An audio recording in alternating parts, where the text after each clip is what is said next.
You just finished dinner. Your stomach is full. You know it is.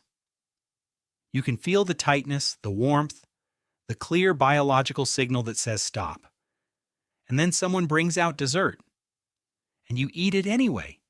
This is not weakness.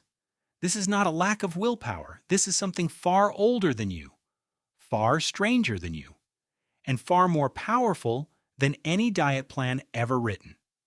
Your body is running software that was written before cooking existed, before agriculture existed, before the word enough meant anything at all. And once you understand what that software was actually designed to do, you will never look at a plate of food the same way again. Here's the first thing your brain learned about food. It learned that food disappears. For almost the entire span of human history, a meal was not a guarantee.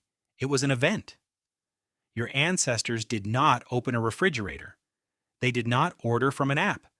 They walked and searched and sometimes found nothing. And then occasionally they found everything: a kill, a fruiting tree, a river full of fish. And in those moments, the only rational strategy was to eat as much as possible, as fast as possible, because the food would not be there tomorrow.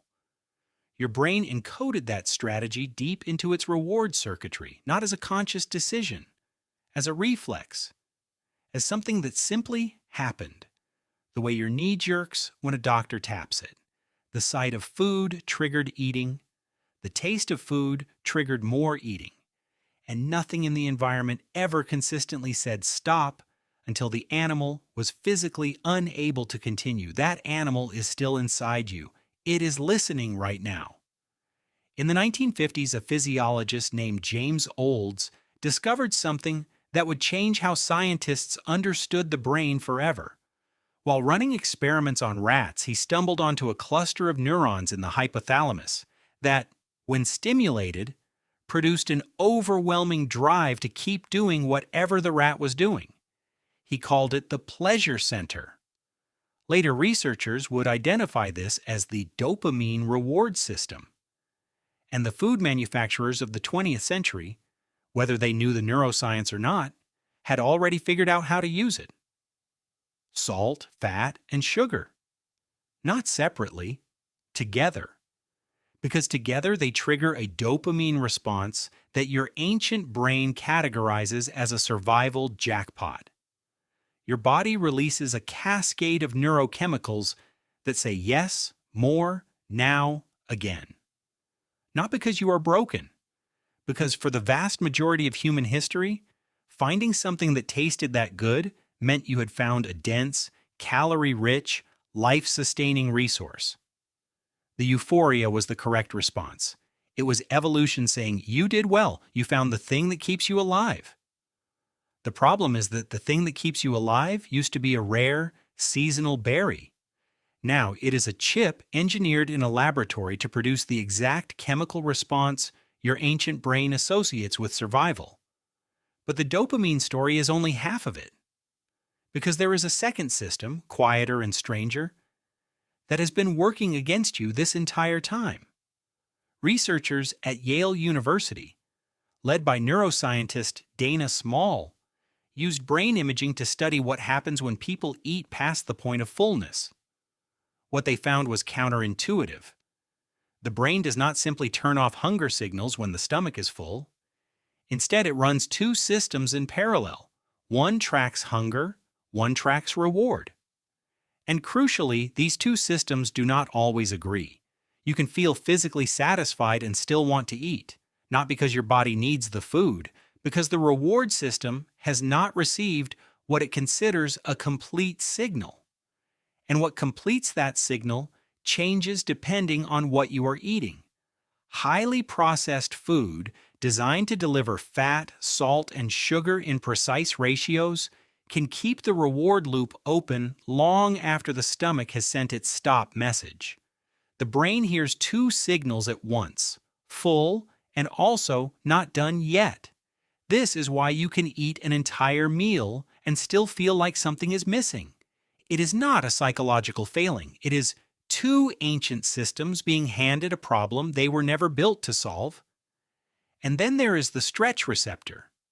Inside your stomach, there are cells that detect physical expansion.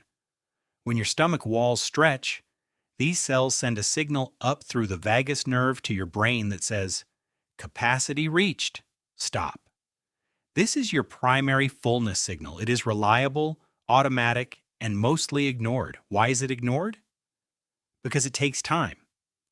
The stretch receptor signal reaches your brain approximately 15 to 20 minutes after you start eating. This is not a flaw. For most of human history, meals were slow.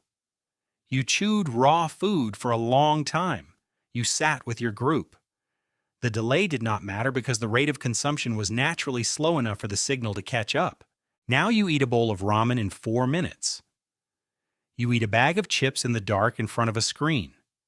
The signal is still coming. It is 20 minutes away, but the food is already gone. Your ancient brain, still waiting for the fullness signal to arrive, interprets the absence of that signal as still hungry. Keep going. This is not a metaphor. This is a literal timing mismatch between your eating speed and your nervous system's lag time, and it is something researchers like Barbara Rolls at Penn State have spent decades documenting. Her work on energy density and satiety revealed a consistent pattern. The volume of food you eat matters more to your fullness signal than the calories you consumed. Eat a large bowl of soup before a meal, and you consume significantly fewer calories in total, not because of willpower, because the physical volume of the soup triggered the stretch receptor before the high-calorie food arrived. Your brain is not counting calories, it is counting volume and time. But perhaps the strangest piece of this puzzle is not about hunger at all. It is about stress. When your body perceives a threat, it releases cortisol. This is well known. What is less well known is what cortisol does to your appetite. Research by Alyssa Eppel at the University of California, San Francisco found that high cortisol levels do not suppress hunger in humans the way early researchers expected. Instead, they amplify cravings specifically for high-fat, high-sugar foods.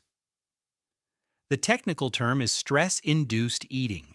The evolutionary logic is almost elegant in its brutality. If you are stressed, something threatening is happening. Threatening situations require energy. Your body, unable to distinguish between the stress of being chased by a predator and the stress of an unanswered email, defaults to the same ancient protocol. Prepare for exertion, store fuel, eat the most calorie-dense thing available. This is why you do not stress eat salad. You stress eat the thing your brain categorizes as the highest value survival fuel. The thing that tastes like fat and sugar and salt. The thing that 10,000 years ago would have given you the energy to survive whatever was trying to kill you. Your modern threat is not trying to kill you, but your cortisol does not know that, and the cookie does not know that, and the part of your brain that says eat now, more, again, does not know that either. So here you are, sitting in a world of endless, engineered, readily available food, carrying a brain that was optimized over hundreds of thousands of years for a world of scarcity, slowness, and constant threat, a brain that cannot tell the difference between a feast day in a prehistoric forest and a Tuesday afternoon in a kitchen with an open bag of something salty. The overconsumption is not the malfunction. The overconsumption is the brain working exactly as intended in exactly the wrong environment. Knowing this changes something. Not magically, not instantly, but it shifts the question. It moves you away from why do I have no self-control and toward what is my brain actually responding to right now? Is it hunger? Or is it the dopamine loop that is not closed? Or is it a fullness signal that has not arrived yet? Or is it cortisol trying to survive something that is not actually dangerous? These are different problems.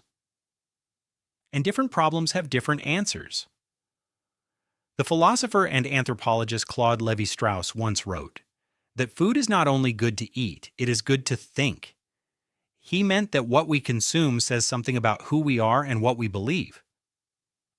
But the science suggests something he may not have intended. The food you eat today is still being processed by a brain that was formed long before you were born, by pressures that no longer exist, in a world that no longer looks anything like the one your ancestors survived. And tonight, when dinner is over, and someone brings out dessert, and your stomach says full, but something else says yes anyway, that something else is not weakness. It is history. It is survival. It is hundreds of thousands of years of a system that worked, finally meeting a world it was never designed for. The remarkable thing is not that you keep eating. The remarkable thing is that you ever manage to stop.